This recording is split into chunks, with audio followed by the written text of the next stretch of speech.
बिस्मिल्लाहिर्रहमानिर्रहीम। अस्सलाम वालेकुम नाज़रीन, आप देख रहे हैं कैपिटल व्यूज़। मैं हूँ सुबानी रहमान। मेरे साथ मौजूद हैं सीनियर सहाफ़ी तजज़ियाकार जमशेद अंसारी साहब। सर कैसे हैं आप? अल्हम्दुलिल्लाह ठीक ठाक। सर आपको खुशामदीद कहूँगी अपने चैनल पर। वेलकम। अक्सर आप जो है वो हमारे नाज़रीन को जो है सियासी अमूर पर बड़ी अहम किस्म की खबरें देते हैं, जो भी रोज़मर्रा के मामलात हो रहे हो। लेकिन आज आपसे सवाल करूँगी कि नवाज शरीफ के बारे में मशहूर है एक बात कि वो जमहूरियत में भी बादशाहत चाहते थे, सारे इख्तियारात उनके पास हों। तो आपने तो माशाल्लाह से काफ़ी उनकी तारीख का मुताला किया हुआ है। कोई ऐसा वाक़या, कुछ ऐसा उन्होंने तारीख में किया हो जिससे पता लगे कि वाकई ही वो जो है रियायत चाहते थे, बादशाहत चाहते थे? जी बिस्मिल्लाहिर्रहमानिर्रहीम, बहुत शुक्रिया आपका। ये बातें तो हम कई बार डिस्कस कर चुके हैं कि नवाज शरीफ साहब आज तक जमहूरियत की बुनियादी तारीफ से ना बल्द हैं, ना वाकिफ़ हैं, ला इल्म हैं। ठीक है, और ये बात करना भी बिल्कुल दुरुस्त है कि नवाज शरीफ जमहूरियत की आड़ में डिक्टेटरशिप चाहते थे। नवाज शरीफ को आज तक जमहूरियत के दरमियान और बादशाहत के दरमियान जो फ़र्क है वो वही समझ नहीं आ सका। ठीक है, नवाज शरीफ का मसला ये था कि तमाम इदारों के जो इख्तियारात हैं वो इनकी ज़ात के अंदर मुर्तकिज़ हो जाएं। यानी नवाज शरीफ अपनी ज़ात को जो है वो ग्रिड स्टेशन बनाना चाह रहे थे, ग्रिड स्टेशन। ठीक है, कि तमाम इख्तियारात मेरी ज़ात के अंदर हो और यहाँ से जो है ना इख्तियारात की तकसीम हो। तो जमहूरियत में ऐसा नहीं होता। जमहूरियत नाम किसका है? जमहूरियत नाम इस बात का है कि ज़्यादा से ज़्यादा डिस्ट्रीब्यूशन ऑफ पावर की जाए। ठीक है, इख्तियारात की ज़्यादा से ज़्यादा तकसीम की जाए और इदारों को जो है वो मुतहर्रिक और फ़ाल बनाया जाए। तो ये तो इस्टेब्लिश्ड फैक्ट है नवाज शरीफ की सियासी ज़िंदगी का। अगर आप मुताला करते हैं तो आपने एक वाक़े का कहा कि कोई ऐसा वाक़या सुना दें। वाक़े तो उनकी ज़िंदगी के हज़ारों हैं, हज़ारों, और नवाज शरीफ पे सैकड़ों किताबें लिखी जा चुकी हैं और अपने ही दोस्तों ने लिखी हैं। ठीक है, जो कि उनके करीबी हल्काए अहबाब में रहे हैं। लेकिन मैं एक वाक़या बता देता हूँ। नवाज शरीफ साहब जब वज़ीर आज़म बने तो उन्होंने फ़ैसला किया कि तहरीक अदम एतमाद का जो कानून है, अच्छा, ठीक है, यही ख़त्म कर दिया जाए। अच्छा, आइन से और कानून से ये शिक ही निकाल दें कि किसी वज़ीर आज़म के खिलाफ, सिटिंग प्राइम मिनिस्टर के खिलाफ तहरीक अदम एतमाद लाई जा सकती है। क्यों? अच्छा, जब वो खुद वज़ीर आज़म थे, ताकि वज़ीर आज़म जो है ना आराम से 5 साल पूरे कर सके। अब एक उनकी ये ख्वाहिश थी, तो वो खैर वो ख्वाहिश जो उनकी थी वो पाया तकमील तक तो नहीं पहुंच सकी।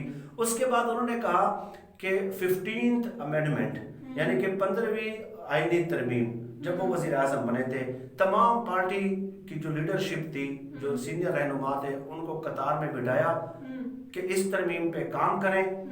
पार्टी क़यादत यानी मैं जो फैसला कर लूँ उसके खिलाफ ना कोई वोट दे सकेगा, ना कोई पार्लियामेंट में जो है ना, यानी कि प्रोविंशियल असम्बली में और नेशनल असम्बली में और सेनेट में मेरी राय के खिलाफ कोई राय नहीं दे सकेगा।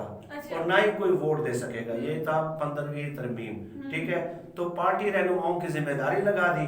उसके बाद ये किताब है, ये किताब मैं पहले भी बता चुका हूँ, मेरा दोस्त नवाज शरीफ। ठीक है, तो किताबों का मुताला करना ज़रूरी है। इस किताब में वो लिखते हैं, ज़िया शाहिद साहब के, मैं भी मौजूद था, नवाज शरीफ साहब ने ड्यूटी लगा दी कि 15वीं आईनी तरमीम पे काम करो, मेरी राय के खिलाफ कोई राय नहीं दे सकेगा। ठीक है, जो फैसला मैं कर लूँ वो अटल होगा, ना कोई वोट दे सकेगा, ना कोई राय दे सकेगा। ठीक है, पार्लियामेंट के फोरम पे। तो लिखते हैं कि हम आपस में बहस करते रहे कि ये शिक होनी चाहिए, ये शिक होनी चाहिए, फलां शिक होनी चाहिए, लेकिन नवाज शरीफ साहब जो है ना कुछ लम्हे के लिए बैठ गए और फिर बाहर चले गए। अच्छा। तो मैंने लोगों से कहा कि भाई हम तो शिकें डिस्कस कर रहे हैं, ठीक है, तो पार्टी क़यादत ये चाह रही है कि जो है ना उनके इशारों पे, उंगली के एक इशारे पे जो है तमाम पार्टी नाचती रहे, तो उनका तो भी मौजूद होना यहाँ पे ज़रूरी है। तो ज़िया शाहिद साहब कहते हैं कि जब मैं बाहर गया तो नवाज शरीफ साहब एक कोई टाइलों वाले थे, भट्ट नाम था उनका। अच्छा। उनके साथ खड़े थे और वो रंग बिरंगी टाइलें चेक कर रहे थे ना कि ये टाइल ठीक रहेगी, ये टाइल ठीक रहेगी। ठीक है, तो मैं गया कि नवाज शरीफ साहब आप टाइलों की सिलेक्शन कर रहे हैं जाती उम्रा में लगाने के लिए, तो ये मुल्क का मामला है, आईनी तरमीम का मामला है, ये आपकी ख्वाहिश है, मेहरबानी करके थोड़ी देर के लिए अंदर आ जाएं। ठीक है, आप भी कोई राय तो देना कि ये बात ठीक है या नहीं है। तो उसके आगे वो क्या लिखते हैं ये जरा एक दो लाइनें सुना देता हूँ। नवाज शरीफ ने उन भट्ट साहब का हाथ पकड़ा, यानी कि उन टाइलों वालों का, ठीक है, और एक और साहब भी साथ थे, ठीक है, और वो दोनों को साथ ले आए नवाज शरीफ साहब इस मीटिंग में। अब नवाज शरीफ हमारी बातें भी सुन रहा था और टाइल के नमूने भी मुंतखब कर रहा था। मुझे डिप्रेशन होने लगी, किस काम की क्या अहमियत है, ठीक है, इसकी मिसालें मैं पहले भी बेशुमार मर्तबा दे चुका था, लेकिन उस दिन मुझे नवाज शरीफ से शदीद मायूसी हुई कि मैंने मुकम्मल काम, ठीक है।